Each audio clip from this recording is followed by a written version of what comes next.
Science and religion. He reveals profound mysteries beyond man's understanding. He knows all hidden things, for he is light.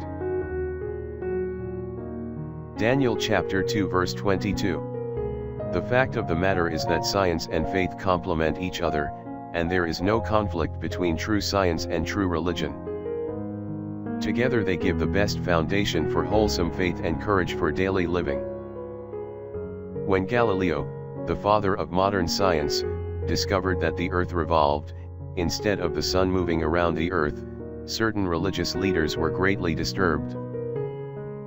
For they held another theory. But eventually they were reconciled. Since that day we have happily found that true science is compatible with a deep religious faith. So Christianity is what we might term super-scientific. There are highways beyond science that lead to truth. Christ Jesus was the master of spiritual truth, and he imparts these truths to us as we work out a working relationship with him. Prayer for the day. Thank you, Father, for the revelation of your love when you gave your beloved Son to die for me.